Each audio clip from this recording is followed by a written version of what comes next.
और आपको बताएं, इस्लामाबाद हाई कोर्ट ने तोशाखाना केस में बानी पीटीआई और इनकी अहलिया बुशरा बीबी की सज़ा मुअत्तल कर दी है।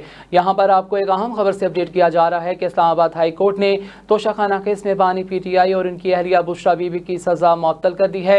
तफसीलात के मुताबिक अपडेट करें तो आपको बताएं, इस्लामाबाद हाई कोर्ट की 2 रुकनी बेंच ने केस पर समाअत की। बानी पीटीआई और बुशरा बीबी की जानिब से बैरिस्टर अली जफर अदालत में पेश हुए, जबकि कौमी एहतसाब ब्यूरो नैब की जानिब से प्रोसिक्यूटर अमजद परवेज अदालत के रूबरू पेश हुए। अदालत ने इस्तफसार किया कि क्या आज अपील समाअत के लिए मुकर्रर है, अपील शुरू नहीं करेंगे। अगर आप चाहते हैं तो सज़ा मुअत्तली पर दलाइल दे दें। वकील अली जफर ने कहा कि हम सज़ा मुअत्तली की बजाय मरकजी अपील पर दलाइल देंगे। चीफ जस्टिस ने रिमार्क्स दिए कि साइफर केस कल समाअत के लिए मुकर्रर है, जो कुछ दिनों में मुकम्मल हो जाएगा। तोशाखाना केस सुनकर कल समाअत के लिए नहीं रख सकते।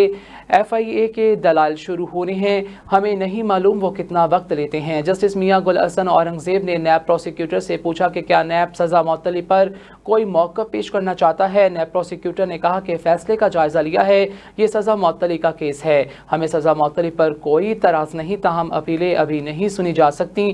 चीफ जस्टिस आमिर फारूक ने रिमार्क्स देते हुए कहा कि सज़ा के खिलाफ अपीलें ईद के बाद मुकर्रर करेंगे। अदालत ने तोशाखाना केस में बानी पीटीआई और इनकी अहलिया बुशरा बीबी की सज़ा मुअत्तल कर दी। नैब प्रोसिक्यूटर के बयान की रोशनी में ये सज़ा मुअत्तल की गई है। रवाबर 31 जनवरी को तोशाखाना केस में बानी पीटीआई और उनकी अहलिया बुशरा बीबी को 14 साल कैद मामुशक्कत की सज़ा सुनाई गई थी। एहतसाब अदालत इस्लामाबाद के जज मोहम्मद बशीर ने अडयाला जेल में तोशाखाना रेफरेंस का फैसला सुनाते हुए बानी पीटीआई और इनकी अहलिया को किसी भी अवामी ओहदे के लिए 10 साल के लिए नाअहल भी करार दिया था। एहतसाब अदालत ने बानी पीटीआई और बुशरा बीबी पर मजमूई तौर पर 1 अरब 57 करोड़ 40 लाख रुपए जुर्माना आयद किया था।